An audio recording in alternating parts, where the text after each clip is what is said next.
Hello, I'm Des Dearlove, co-founder of Thinkers50. Welcome to our weekly LinkedIn Live session, celebrating the brightest new voices in the world of management thinking. In January, we announced the Thinkers50 radar list for 2024, 30 exciting rising stars in management thinking, and we'll be hearing from one of them today. This year's radar list is brought to you in partnership with Deloitte. And as those of you who tune in regularly know, we like to make these sessions as interactive as possible. So please let us know where you're joining us from and put any questions you have in the comments box. Our guest today is responsible not just for a pioneering idea, but also for creating a global movement. Entrepreneur Andrew Barnes has made a career of market-changing innovation and industry digitization, leading and transforming companies in the United Kingdom, Australia, and New Zealand.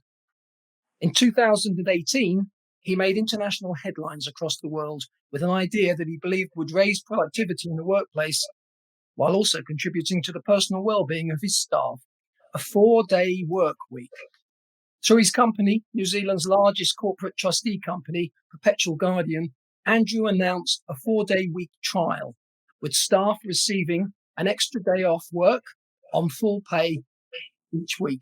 He's here today to tell us what happened next. Andrew, welcome. Hi, Des. How are you? Yeah, I'm good. Congratulations on the Thinkers50 radar recognition, but more importantly, on the amazing initiative that you and your partner, Charlotte, have created. Thank you. A great story. Yeah, tell us what happened. Well, look, we're accidental evangelists for this. I started my journey literally on a plane flying to London, reading a magazine that was The Economist, and it said that people were only productive in the United Kingdom for 2.5 hours a day. As much as that? Well, hell, if you're a Canadian, apparently, same piece of research said it was 1.5 hours a day, so they can't get too smug. But I wondered if that was happening in my company. So this was a journey totally about productivity. It wasn't about work-life balance. It wasn't about anything else. It was trying to think what stopped people being productive in the workplace. And I wondered if I changed the way the work week was structured, and if I changed and challenged the way in which work was done, would I get a different outcome? And that morphed into the concept of the 4-day week. And so, I mean, this is for me, this is a very important part of the story, and you've emphasized it from all the interviews I've listened to with you, where you're saying this wasn't about work-life balance. This was a business case. This was driven by the notion that actually this might make people more productive. So, how did it move from? How did you get from there? Obviously, the trial went well. To this, you seem to hit a nerve. Well, a couple of things. First of all, yeah, we hit one nerve in that I expected to get one article in the local newspaper, maybe something on our local TV station, viewing figures about 30,000.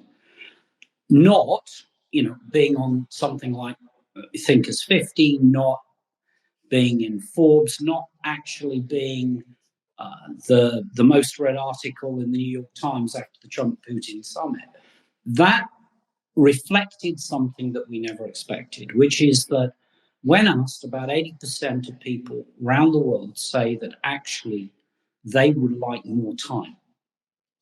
So we hit, I think it's a bit of the zeitgeist on this, we hit a point pre-pandemic when people were starting to question whether the way we work today in the 21st century is right. Now, that equally applies to me as a businessman. I have to tell you, my board hated this, my leadership team hated this, everybody hated this. But I had a hunch that if I said to my people, what would you do differently? That they would tell me what are the things that are stopping them being productive, stopping them getting their job done, and also a little bit about environment, how the workplace was constructed, but also a little bit about attitude. What were they doing which they shouldn't be doing in order to fill the 40 hours of a conventional work week. And my hypothesis was that if you did all of those things, that you would end up with a result that people could work better. And if they were able to work better and they were able to have more time off, then that would make them hopefully the best they could be in the workplace, but the best they could be at home. So there was no science. This was a wild hunch, and some of your listeners could actually can see the original announcement on YouTube. And I am literally saying I have no idea if this is going to work. I have no idea how we're going to do it. But what I am going to do is I want to give it a try. And so off we went and did this 3-month trial with academic research alongside to see what would happen if you had a 4-day week on full pay. So let's be clear. Basically, people work. They don't work They don't work more hours in those days. Those 4 days, they work the same as if 80% of what they were working before, but for 100% pay. It's what we call the 180-100 rule. 100% pay, that's 5-day pay. 80% time, that's 80% of your normal working week, provided we get 100% productivity. Now, clickbait is it's a 4-day week. For some people it is. Other people, though, will take a couple of afternoons off, and actually working parents often will work 5 days a week, but compressed hours, 80% of the hours. And the other thing to point out is that the formula can also apply to part-time staff. So it's applicable to everyone. We use the 180-100 rule right the way across the board. But how you take the time off is key, because actually people value the time that is important to them. So as I said, with working parent, if I give you a day off, it doesn't help you. But being able to drop your kids off at school and pick them up from school 5 days a week makes a big difference and cuts down things like childcare costs. Yeah, no, that makes a lot of sense. Now, you mentioned that although it didn't start off as science, but you did have some researchers. You did run a slide rule over this somewhere. Can you quantify what did you actually see during that trial in terms of the numbers? Well, first of all, productivity went up by 25%, which was a bit of a surprise, but we ended up achieving a consistently 25% improvement. But what we saw on the other side was that engagement, empowerment, enrichment, enthusiasm, those scores went up 40%, 40%, to the levels that the researchers said were the highest they'd ever seen in New Zealand. Stress levels dropped. Absenteeism halved in terms of people taking sick days.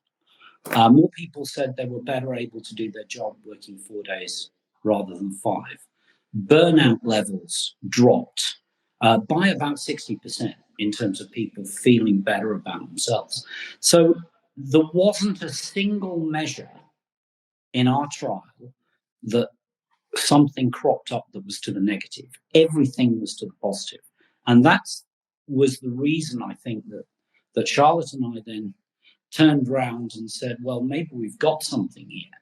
Not only were people reaching out from all over the world, but actually it seemed to us that there was something in this that we needed to share, because most business leaders, when you talk about a 4-day week, instantaneously roll their eyes, stare off into the middle distance, and then tell you exactly what's not going to work in their company, their country, their industry. And yet actually the evidence, not just from the trial, but from the work that we've done subsequently, shows that this is actually probably one of the most sensible and rational business decisions that you could ever make. And you mentioned that one of the questions. Well, let me go back one step. So your board, who probably weren't that thrilled when you first came up with this idea, what did they say when they saw the outcome, saw the results? Well, they were shocked. I fixed them in the first instance by announcing the trial on national television, so they didn't have a chance to block it. But look, we had private capital on our board. I think it's fair to say I don't think I ever convinced them, because there was a theory that if we could get more productivity out of 4 days, then why weren't we trying to get more productivity out of 5? Now, actually, that doesn't work, right? The idea is it's the incentive of the time off and having people enthused, refreshed, engaged, that drives the higher level of productivity. If you just push them as you do normally, then you won't get that uplift. And I think that's fairly clear from most of the research. So they grudgingly accepted it, but they all expected that what would happen was that after the trial was over, that the performance would actually fall away. I think they're still disappointed it hasn't. No, fantastic. And obviously you've gone on and done, all sorts of research since then. And this stands up. It continues to. It's the gift that keeps on giving. Yeah, what we did is we created a not-for-profit called 4 Day Week Global, and we basically advocate around the world for people to at least try a 4-day week. Now, we're not arguing for legislation to make it compulsory. Our view was that actually, because this was a sensible business decision, businesses should try it. And what we thought we could do is help them, both in terms of I'd written the book, we'd started to create the material, that we'd help them implement a 4-day week in their own businesses. So to date, we have run trials in the US, Canada, UK, Ireland, Portugal, Spain, Australia, New Zealand, South Africa. We've got them underway in Spain, Portugal, Italy, another 5, 6, 7 countries across Europe. We've got trials going in the Middle East and South America. And then we've also got nascent projects running in India. So this is now moved from what was a crazy idea with a bunch of hobbits in New Zealand in 2018 to, I think, a global movement. We have, and the evidence from each trial. So when we run a trial, every time we get a local university to partner with our core researchers. So our core researchers are from Boston College and Cambridge University. And then we get a local university to partner. So the research has been now consistent all the way across the varying trials. And interestingly, equally consistent in South Africa, which was our first developing country trial, as opposed to, being in a developed Western economy. Yeah, it's really interesting. Because the thing is, I think we all think that somehow the 5-day week was kind of created by God or something. It's like, it was a made up thing in the first place, wasn't it? Really, it was all to do with the Industrial Revolution, and it wasn't just a 5-day week. It was quite often a 6 and sometimes a 7-day week in the factories. Well, I think this is the interesting thing, Des. If you look through the 19th century, certainly in the context of the UK, which obviously was the first industrialized country, you've got 12-hour day, 10-hour day, 8-hour day movements. You've got 7 days, 6 days movements, and we have had all the way through the 19th century. There was progressive changes in how we worked. We get to the start of the 20th century, and you said it's God. Well, some people view Henry Ford as God. Oh. Supposedly that Henry Ford is the guy who introduced the 5-day week. Now, interestingly, he introduced it because he wanted to develop a market for his cars. That was, again, nothing to do with work-life balance. He reasoned that if you could just go to church on a Sunday, you didn't need a car. But if I gave you an extra day off, then you could take the kids to the beach, and therefore you needed a car to do that. So, there is another logical reduction in the working week as a consequence of a business imperative. And I would argue that we are no different here, that's what we're trying to do. So we created the 5-day week for repetitive manufacturing industry in the 1920s. And here we are in the 21st century saying, well, that's relevant to the way we work today in the information age, where most people are not in repetitive manufacturing industry. And often the repetitive manufacturing bit, if you are in that, is being done by robots or machines. And the creative bit is being done by humans. But we haven't changed the way in which we've constructed our work week. And I think that's at the heart of the problem. You mentioned your book, which you wrote in 2019. For those of you who don't know, it's surprisingly enough, it's called the 4-Day Week book. And it's a guide really to help companies trying to put this idea into practice. Really, if you were, I mean, it must be nearly time for a new book. Have you got anything in mind? And if you were to write a new book, how's the story changed since you wrote the book?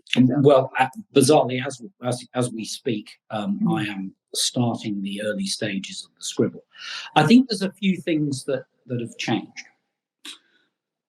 When I wrote the book, it was very much about the experience in my company and why I thought there was something there.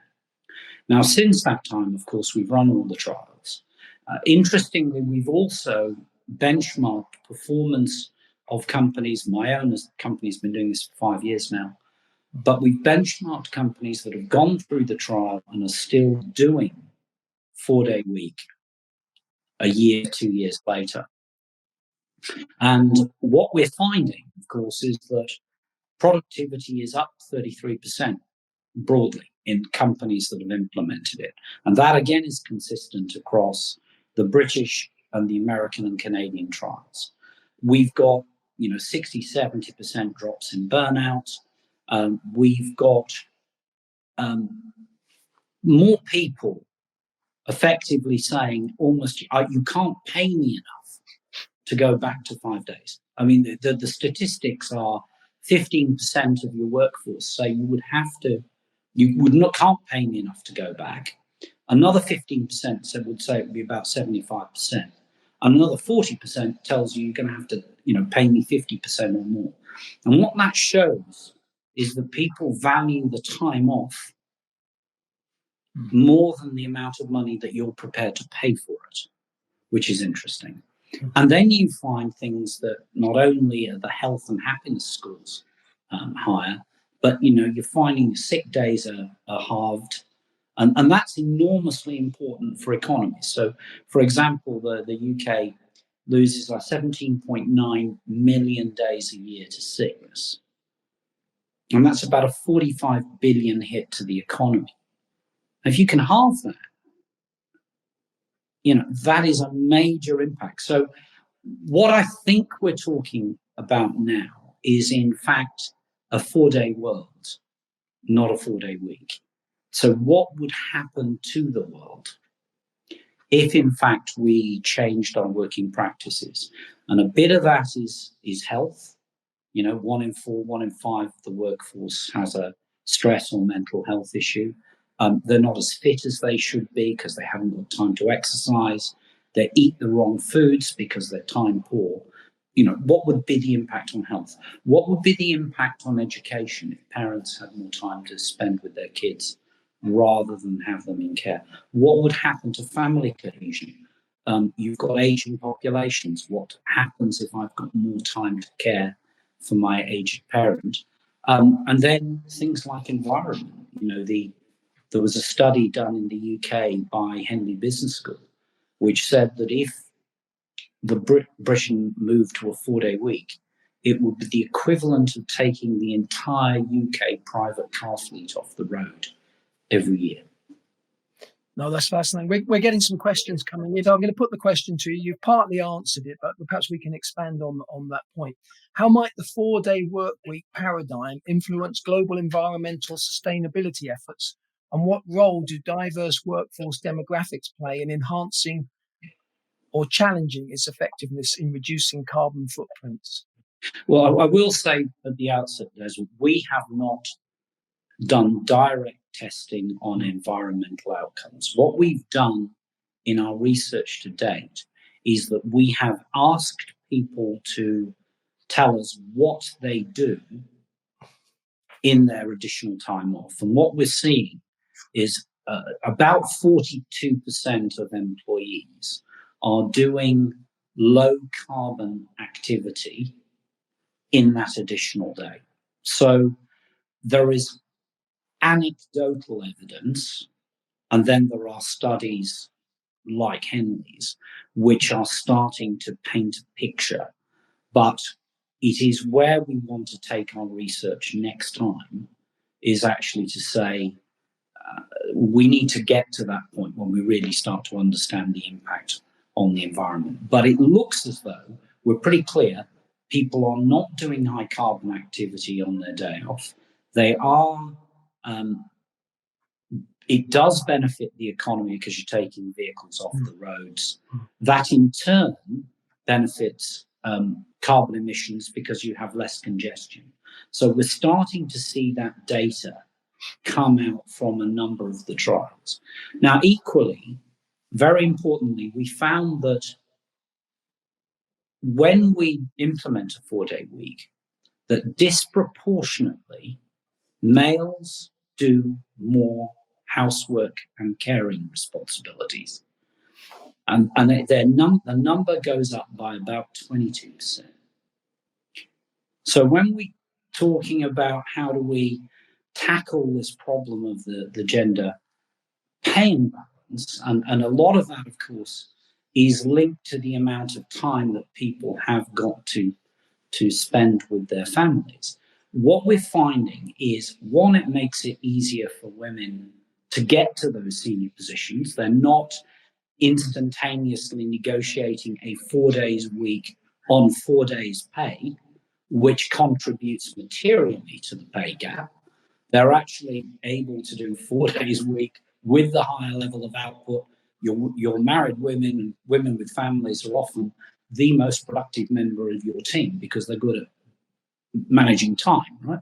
So you end up with that addresses that problem, but actually it also takes away the impediment from male employees from actually taking up their fair share of care responsibilities, because often they have, there's an environment where work is intruded into home life. So it's not a silver bullet, but it does appear to move the dial materially when it comes to equality.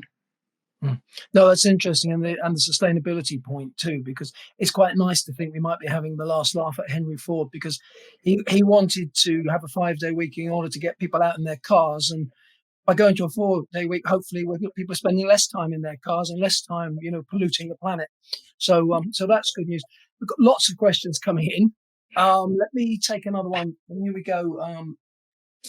Okay, interesting. How does the 4-day work week model foster innovation and creativity among employees from diverse fields? And what mechanisms are in place to ensure that it equally benefits workers in both knowledge-based and service-oriented sectors? It's quite a big question. But I'm interested in the impact on creativity and whether you find, it helps innovation. Well, the short answer is yes, it does. And we actually did test this.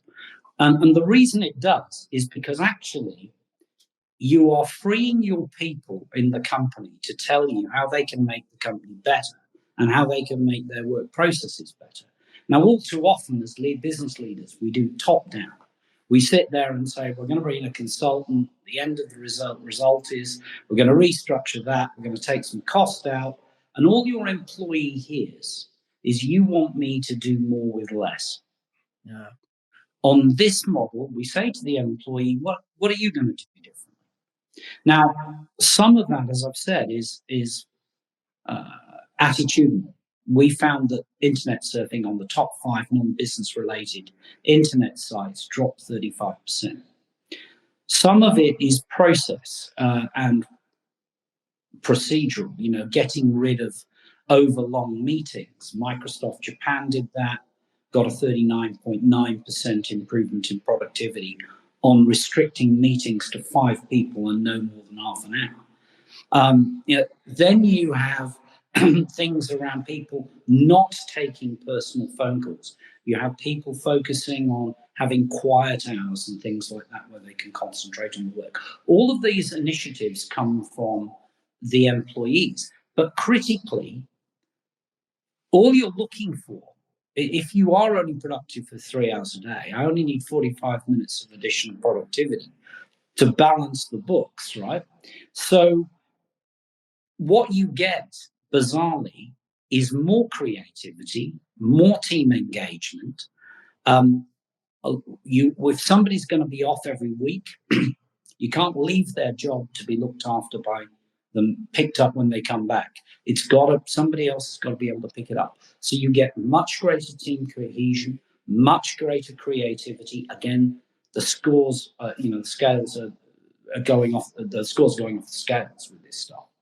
And actually, you get more discussion going on in an organization rather than less. It's perverse, but it's actually a better approach than you might get if you're just going straight for working from home, where you lose that team cohesion. That was something I was going to ask you about. Yeah, I mean, do you insist that the people come into the office, or are you kind of flexible, or what have you done there? We don't, and the reason being is that at the heart of this, and this is the key to the 4-day week, this is a discussion about output. Now, what I'm interested in as a businessman is output. Am I getting what I'm paying you to do? Now, that means I've got to be able to measure it. Now, you think, well, that's straightforward. But I would be a very rich man if I got $1 for every time that somebody said, well, how do you measure productivity?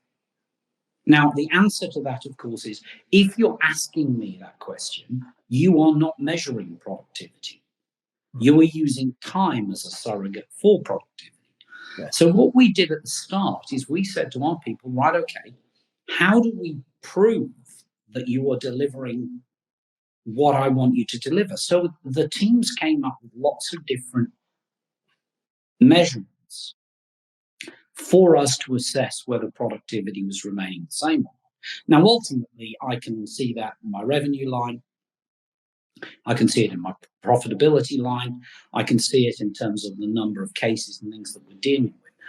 But at its heart, it was actually the important thing was shifting the discussion to output. How are we going to deliver the same level of output? And once you've done that, actually where you work is irrelevant. Because we can measure whether you're in the office or out of the office. Now, the pandemic came along and put rocket fuel onto that particular issue. But nevertheless, that was at the heart of the premise. And we actually, in my company, we have people who will come into the office. We have people who work at home. We have hybrids. Interestingly, we find with a 4-day week, people are more likely to come into the office for the camaraderie. The social. And they're not as worried because they get a full day off. And personally, I don't like working from home. And the reason I don't like it is because, in my view, you're not working from home. You're sleeping in the office. And work, if you don't put the boundaries around it, intrudes into home life. And there is the temptation to do that little bit of work over the kitchen table late in the evening. Yeah, no, that does make sense. We've had a couple of questions about whether you trialed this in emerging economies. I know you did mention earlier that you are trialing it, and I think we had a specific question about whether you've done the research in India. But Nadeem is asking, would you please share the impact of 4 days work week on economies which are developing? Well, the only piece of completed research we have on developing economies is South Africa.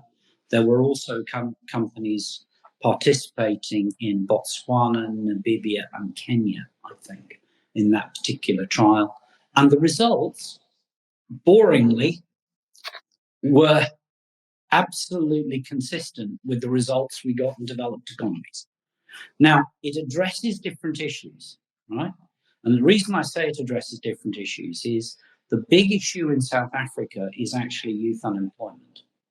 So when you create a structure like the 4-day week and you are able to enhance productivity, you then have an opportunity with the existing facilities in your company to create more jobs. And that's really what the South Africans are looking at. Now, interestingly, prior to the conflict in Ukraine, it was what the Russians were looking at. Right now, in India, as I said, we're about to launch one of our pilots in India, albeit there is some legislation going through in India that you can do a 4-day week, but I think it's linked to an incredibly long working week, and that is, of course, not the model that we have. But we've also got these pilots running in a number of South American countries, which you probably would group into the developing country category as well. Now, what's interesting is that you're seeing it work in the Middle East as well. I mean, the UAE has gone to a 4-day week. Not exactly the first country that I would have thought that would have jumped on this particular bandwagon. But we are seeing that it does appear to be consistent. The reasons why you want it, the issues that it addresses can be different, but everybody is time poor. And that is regardless of where you are, whichever industry you're in, whichever country you're in. You mentioned youth unemployment in South Africa. I'm pleased to see Jenny Fernandez is with us. And Jenny says, how can we leverage a 4-day week to drive engagement in the younger generation? And does this translate to a sense of trust, reward, and autonomy? I mean, you've kind of implied some of that.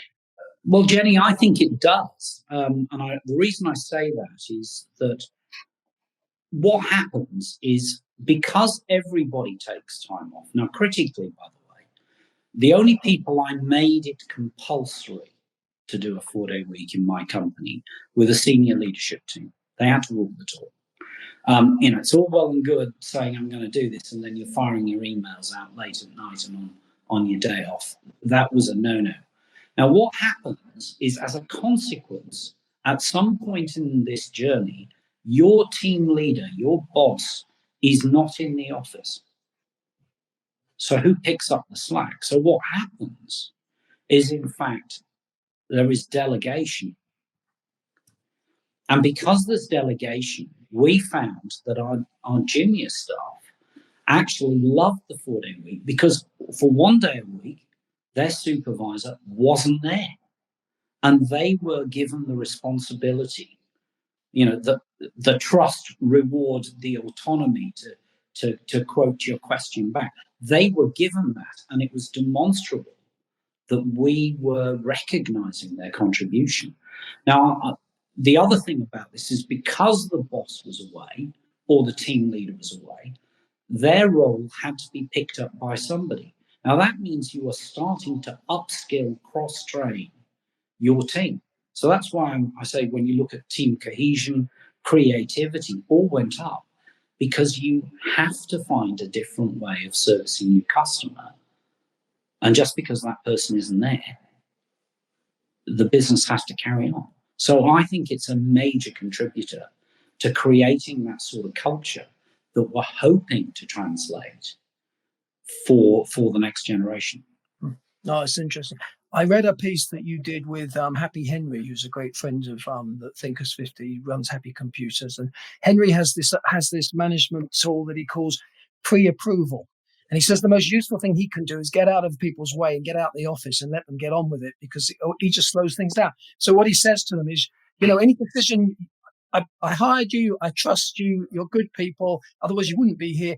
Any decisions you make are pre-approved. You don't have to ask me, and I'll get out of the way. And I think there's a little bit of that going on, leaving space for people to step into the spaces and take the responsibility as well, but also to realize that there is the trust there and that they can grow in this situation. Yeah, look, I think there's another side to this too, which is, I'm very anti-gig. I really am. I don't like it as a concept. And I don't like it because there is no obligation on you to upskill, cross-train your employee. You just recruit somebody for that role. And if you want somebody to do something else, then you recruit somebody else to do the role. I think, there's no sick pay, holiday pay, all of the minimum wage, all the things that we fought for years. I mean, this is making me sound exactly like the antithesis of a businessman. But I'm passionate about the fact that actually, those are things that were very hard fought for, and they are things that should underpin our society going forward. We shouldn't be arbitraging people's future for short-term profit. So what I see the 4-day week does is it gives the flexibility that people are looking for today, especially younger employees want that flexibility. Yes, they want the autonomy, the trust, the reward. They want the organization that's doing something worthwhile. But actually, flexibility is pretty critical. So often they sacrifice all those other things, which are pretty boring sounding, but very important, for flexibility. And so I think that what we're trying to do here is redress the balance, create the flexibility, but actually try and keep it within the envelope of those protections for employees. Yeah. Now, I was looking at your website earlier, and I know that you've done this. You've tried these trials with more than 250 companies around the world, with over 100,000. I mean, it's a pretty big experiment by this point. With over 100,000 staff, they're taking part in these trials, change their workplace.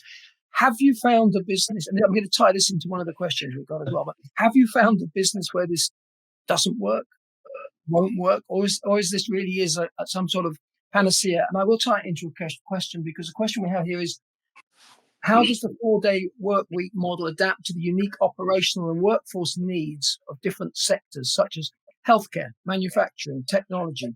What strategies can be employed to overcome industry-specific hurdles to its implementation? Now, you were very clear saying actually it seems to work in just about every situation.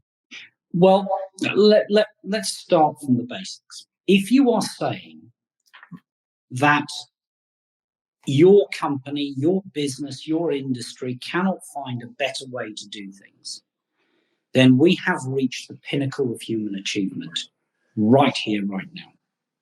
Okay? Now, I don't happen to believe that. I happen to believe that if you harness the creativity and imagination of your workforce, that you will find a better way. Now, as I was said, in fact, it's the last chapter of my book is called Cows Need Milking Twice a Day. And that was driven off a gentleman who was sitting next to me in an MP's office in Wellington and said, well, it wouldn't work in dairy. And I said, well, why wouldn't it work in dairy farms? He said, because cows need milking twice a day. Now, subsequently to me writing the book, a New Zealand company called Halter developed a piece of technology which goes on your mobile phone. It means you could sit in your armchair and send your cows to the milking parlour and back to the paddock. Now, I use that as a classic example. That is something that literally has appeared in the last 5 years. Now, healthcare. The bad news is Stanford University Medical School is on a 4-day week. The City of Golden Police Force in the United States is on a 4-day week. By the way, their clear-up rates have improved. Who'd have thought? Probably less time eating donuts. Manufacturing, Volkswagen, Lamborghini, Panasonic are on a 4-day week. There is a fish and chip shop, I always love this, the most famous fish and chip shop in the world, in the UK, that trialled a 4-day week, was the most famous fish and chip shop, because every single media crew in England went out to the fish and chip shop to do a piece on how you could do a 4-day week in a fish and chip shop. It works in retail. It works in research. It works in technology. Interestingly, one of the technology companies in the United States that trialed it said that over a period of 18 months in a market that was red hot for talent, they didn't lose a single person. It impacts companies in different ways. But basically, you are just saying to your people, how can we together make our business better? And it will be attitudinal, it will be process, it will be procedures, and it will be the fact that, and I'm going out on a limb here, healthier, happier, more engaged employees are more productive. Amen to that. Do you see cultural differences? Does it work differently in Japan to how it would work in? I mean, you mentioned Panasonic. Does it work differently in different parts of the world, or is there a kind of a universal attitude? Look, I think time poverty is universal.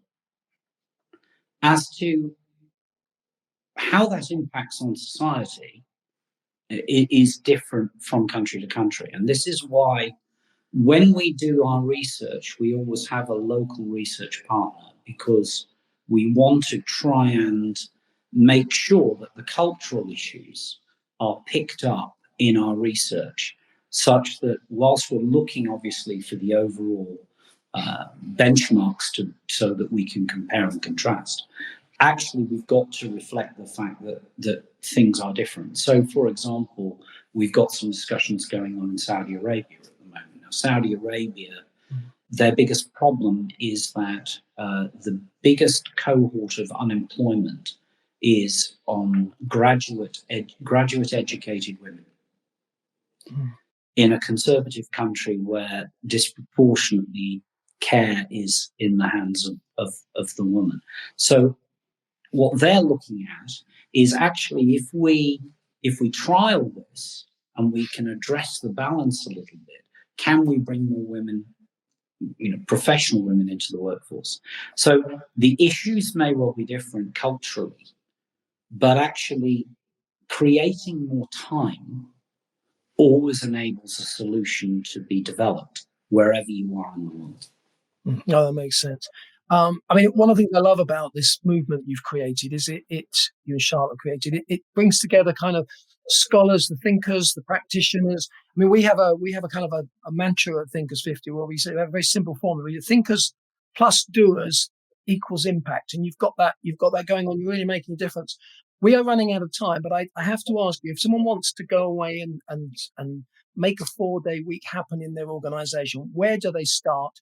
And just as importantly, where can they find out more information about what you're doing and follow this movement as it continues to sweep the world? Well, first of all, go to the 4-day week website, so www.4dayweek.com. On that website, you will find our research, how you can engage, how you can do your own pilot, how you can join one of our schemes, read the book. There is a whole community out there now of people, and we're all a little evangelical. We shouldn't be, but we are. And now we're a bit evangelical. So you will find that the community is incredibly generous, that there is always somebody who has tried it somewhere in your company, in your industry, in your sector, who will take the time to say, this is what we did, try this. So, it is the start point though is go to the website, have a look what we're doing. And join the revolution. We're changing the world one company at a time. We have a goal to create 1 million years of free time. And I expect that we will achieve that actually far quicker than anybody ever believed, 5 years ago. Brilliant. I love that. You heard it here. Join the revolution, which I like. It's a Thinkers50 thing too. We're changing the world one organization, one idea at a time. So that's fantastic. Andrew, huge thank you. Really enjoyed our chat. I didn't even get to talk to you about the Peking Paris rally and what you're spending your free time doing. But I think you're doing that again for the second year. That starts in May. You'll be. It does May, yeah. It does in May, and so the last time we did it, halfway across Siberia, we got a phone call from our guys in Auckland that said we'd just been name checked by the Prime Minister of Russia, who'd read about the 4-day week in the trial and said it was the future for Russia. So there you go. It'd be interesting to see whether we get a call from Kazakhstan or China this time. Yeah, no, very exciting. Fantastic. Huge thank you to Andrew. Please join us on Wednesday, 20th of March at the same time when our guest will be Hamilton Mann, and we'll be exploring how digital innovations can help make a better future for all of us. Please do join us then.